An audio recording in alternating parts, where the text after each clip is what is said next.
Hello students, आज का हमारा टॉपिक है रीअरेंजमेंट ऑफ कार्बोकैटायन, जो बहुत मोस्ट इंपॉर्टेंट टॉपिक है। अगर आप कोई कॉम्पिटिटिव एग्जाम की तैयारी करी हो तो भी आपको रीअरेंजमेंट आना चाहिए to get a perfect solution और एग्जैक्ट आंसर। ठीक है, जो हमारा रीअरेंजमेंट प्रोसेस होता है कार्बोकैटायन का, वो स्पॉन्टेनियस होता है। मीन्स हमें उससे अलग से कोई भी हीट या कोई भी कंडीशन प्रोवाइड कराने की ज़रूरत नहीं है कि हमें एसिडिक मीडियम प्रोवाइड कराएंगे तभी रीअरेंजमेंट होगा या बेसिक मीडियम प्रोवाइड कराएंगे तभी रीअरेंजमेंट होगा। ठीक है, ये स्पॉन्टेनियस प्रोसेस है। सेकंड, हमें कार्बोकैटायन का रीअरेंजमेंट तब तक कराना होता है जब तक हमें एक स्टेबल कार्बोकैटायन ना मिल जाए। मीन्स अगर हमारा पहला कार्बोकैटायन 2 डिग्री है, हम इसको तब तक रीअरेंजमेंट करा सकते हैं जब तक ये 3 डिग्री ना बने या सब्सटीट्यूटेड कार्बोकैटायन ना बने। मीन्स हमें लेस स्टेबल से मोर स्टेबल कार्बोकैटायन का फॉर्मेशन करना होता है रीअरेंजमेंट के थ्रू। जब मोस्ट स्टेबल कार्बोकैटायन का फॉर्मेशन हो जाता है, वहीं पर रिएक्शन स्टॉप हो जाती है रीअरेंजमेंट की। अब हम देखते हैं डिफरेंट टाइप से हम कैसे रीअरेंजमेंट कर सकते हैं कार्बोकैटायन का। सबसे पहला टाइप है 1,2 हाइड्राइड शिफ्ट। हाइड्राइड का मीन्स होता है H नेगेटिव, मीन्स वो अपने इलेक्ट्रॉन अपने साथ लेके जाएगा। For example CH3 CH2, H मैंने ऐसे लिख लिया है, देन CH2 पॉजिटिव। ये हमारा एक प्राइमरी कार्बोकैटायन है। How we can say it is a primary carbocation, क्योंकि ये जो कार्बोकैटायन है C पॉजिटिव चार्ज जो है वो एक कार्बन से लिंक है। हम जानते हैं 3 degree carbocation is more stable than 2 degree than 1 degree. ठीक है, तो क्या हम इसे हाइड्रोजन शिफ्ट करके, हाइड्राइड शिफ्ट करके एक स्टेबल कार्बोकैटायन बना सकते हैं। अगर मैं इस हाइड्रोजन को, हाइड्राइड को इस साइड शिफ्ट कर दूं, देन इस पर पॉजिटिव चार्ज आ जाएगा क्योंकि हाइड्रोजन अपने इलेक्ट्रॉन लेके गया है। तो यहाँ पर नेगेटिव गया, नेगेटिव प्लस न्यूट्रल, और इस पर क्या आ गया, पॉजिटिव चार्ज। तो हमने क्या बनाया, 1 डिग्री से 2 डिग्री कार्बोकैटायन। तो ये क्या है, सबसे ज़्यादा स्टेबल है। ठीक है, 2 degree is more stable then 1 degree, क्योंकि ये 2 कार्बन से अटैच है, इसलिए हम इसे बोल रहे हैं 2 डिग्री कार्बोकैटायन। सेकेंड टाइप है हमारा 1,2 alkyl shift. 1,2 alkyl shift means हम एल्काइल चेन को शिफ्ट करेंगे और मोर स्टेबल कार्बोकैटायन फॉर्म करेंगे। Suppose we have CH3 CH3, इधर भी CH3 एंड CH2 पॉजिटिव। ये हमारा कितने डिग्री कार्बोकैटायन है, अगेन 1 डिग्री कार्बोकैटायन। अगर मैं इस एल्काइल ग्रुप को इस साइड शिफ्ट कर दूं और ये पॉजिटिव चार्ज इस साइड शिफ्ट कर दूं, तो ये क्या बन जाएगा हमारा, बताइए कितने डिग्री कार्बोकैटायन बनने वाला है।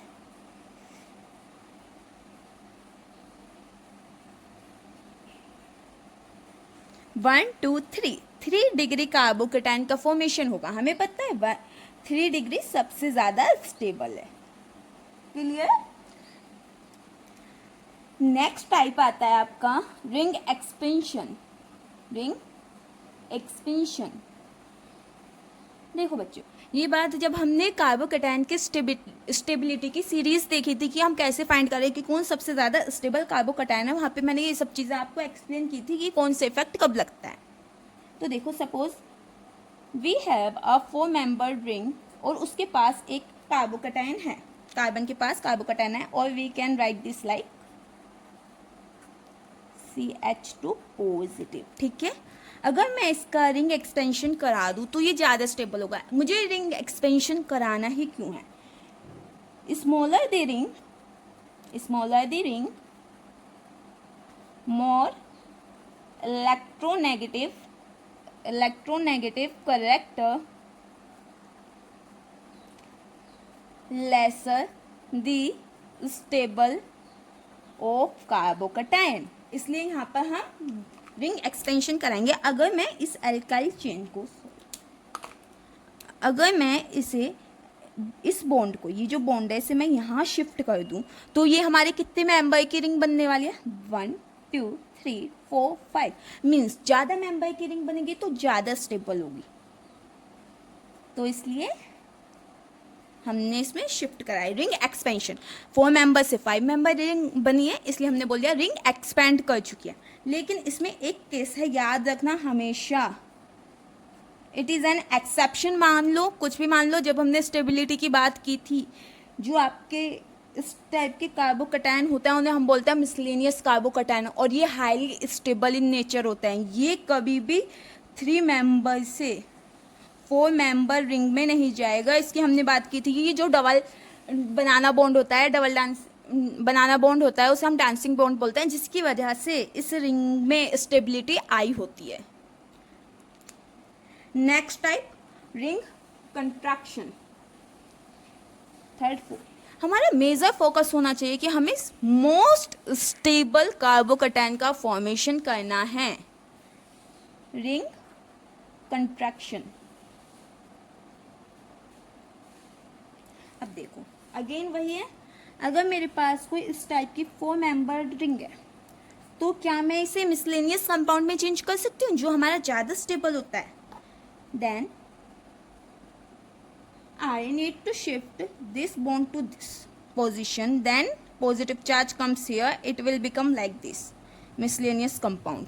इसलिए हम इसे बोल रहे हैं रिंग कॉन्ट्रैक्शन हो रहा है, जिसकी वजह से हमारा मोस्ट स्टेबल कार्बोकटायन फॉर्मेशन हो रहा है। क्लियर? देखो बच्चों, जब आपको कोई बात समझ नहीं आएगी कि बॉन्ड कैसे शिफ्ट करना है, कहाँ पे प्लस आना है, कहाँ पर क्या करना है, सिंपल सी बात है, आप एक बॉन्ड को ब्रेक करो, एक जगह माइनस लगा दो, एक जगह प्लस लगा दो, माइनस माइनस के बीच में, माइनस और प्लस के बीच में बॉन्ड बना दो और इसका बॉन्ड ब्रेक कर दो, तो ये ऐसे ही तो दिखेगा बिल्कुल लाइक दिस। Got it? अब हम कुछ एग्जांपल्स की बात कर लेते हैं। देखो ये 4 टाइप से आप रीअरेंजमेंट कर सकते हो कार्बोकटायन का मोर स्टेबल कार्बोकटायन पाने के लिए। अब मैं कुछ बेसिक से एग्जांपल, कुछ यूनिक एग्जांपल्स डिस्क्राइब करूंगी जो बहुत इंपॉर्टेंट रोल प्ले करते हैं आपके किसी भी कॉम्पिटिटिव एग्जाम के लिए। स्टूडेंट्स, मैंने ये एक एग्जांपल लिया है, हमने पहले स्टेबिलिटी की वीडियो में सब चीज़ें डिस्क्राइब कर लिया कि कब स्टेबिलिटी बढ़ती है कार्बोकटायन की, कब डिक्रीज होती है। अब आप मुझे ये बताइए, अगर मुझे इसमें रीअरेंजमेंट कराना हो तो मैं डी ग्रुप को माइग्रेट कराऊंगी, एल्काइल ग्रुप को माइग्रेट कराऊंगी। डी मीन्स ड्यूटेरियम, हाइड्रोजन का आइसोटोप, जिसे हम ऐसे भी लिख सकते हैं, ठीक है, या मैं प्रोटॉन को माइग्रेट कराऊंगी, सॉरी हाइड्राइड को माइग्रेट कराऊंगी। अब आप सोच के बताइए कौन सा प्रोसेस ज़्यादा ईजी है। देखिए सबसे पहली बात, अगर आपके मोलिक्यूल या कंपाउंड के पास ड्यूटेरियम और हाइड्रोजन दोनों प्रेजेंट हैं तो कभी भी आप एल्काइल ग्रुप का माइग्रेशन नहीं कराएंगे, ठीक है, या तो आप डी का माइग्रेशन कराएंगे या एच का माइग्रेशन कराएंगे। अब देखो हम देखते हैं, अगर हम हाइड्राइड शिफ्ट कराते हैं तो हमारा प्रोडक्ट क्या बनता है, और डी ड्यूटेरियम का शिफ्ट कराते हैं तो क्या प्रोडक्ट बनेगा हमारा। अगर मैं हाइड्राइड शिफ्ट कराती हूँ तो it will be like C positive CH3D, ठीक है। अगर मैं ड्यूटेरियम का शिफ्ट कराती हूँ तो ये बनेगा CH3CH पॉजिटिव CH2D, ठीक है। अब आप मुझे बता सकते हो इसमें कौन सा सबसे ज़्यादा स्टेबल है, कौन सा रीअरेंजमेंट पॉसिबल है, क्योंकि हमें हमेशा ऑर्गेनिक पे ध्यान रखना होता है, हमें मोस्ट स्टेबल प्रोडक्ट का फॉर्मेशन करना है। देखिए यहाँ पर क्या लग रहा है आपका प्लस आई इफेक्ट, यहाँ पर सॉरी इस पोजीशन पर हाइड्रोजन का प्लस आई लग रहा है, तो आप बताइए कौन सा ज़्यादा प्लस आई इफेक्ट शो करता है। हमने देखा था कि H3 जो थर्ड आइसोटोप है हाइड्रोजन का, जिसे हम ट्रेटियम भी बोलते हैं, देन ड्यूटेरियम, देन प्रोटियम, ठीक है। तो जो सबसे ज़्यादा आई इफेक्ट लगाएगा वो डी लगाएगा, मीन्स ड्यूटेरियम लगाएगा, जो इस कार्बोकटायन को मोर स्टेबल कर रहा है। तो हमारा ये वाला प्रोडक्ट ज़्यादा स्टेबल है, तो ये कार्बोकटायन का फॉर्मेशन होगा। यहाँ पर सिर्फ इस पोजीशन पर सिर्फ हाइड्रोजन का प्लस आई लग रहा है, यहाँ पर ड्यूटेरियम का प्लस आई लग रहा है, इसी वजह से मैंने हाइड्रोजन का शिफ्ट कराया है, हाइड्राइड शिफ्ट कराया है, ना कि deuterium shift. Okay, last example discuss कर लेते हैं। आप मुझे इसमें बताइए कि ये कोई रीअरेंजमेंट शो करेगा कार्बोकटायन या नहीं करेगा। यहाँ इस पोजीशन पर भी हाइड्रोजन है और इस पोजीशन पर भी हाइड्रोजन है। टेल में देखिए, अगर मैं अल्काइल शिफ्ट कराती हूँ तो कितनी बनेगी 5 membered ring. As we all know जितनी ज़्यादा छोटी रिंग होगी उतना ज़्यादा इलेक्ट्रोनेगेटिव इफेक्ट लगेगा, तो कार्बोकैटायन डिस्टेबल होगा। हाइड्राइड शिफ्ट कराती हूँ तो भी कोई फ़र्क नहीं पड़ना, जितने अल्फा एच हैं वो इतने रहेंगे। ठीक है, तो इसलिए इस वाले एग्जाम्पल में नो रीअरेंजमेंट पॉसिबल। और आप ट्राई भी करके देख सकते हो कि क्या कोई इसमें रीअरेंजमेंट हो सकता है या नहीं। For more videos like share and subscribe my channel.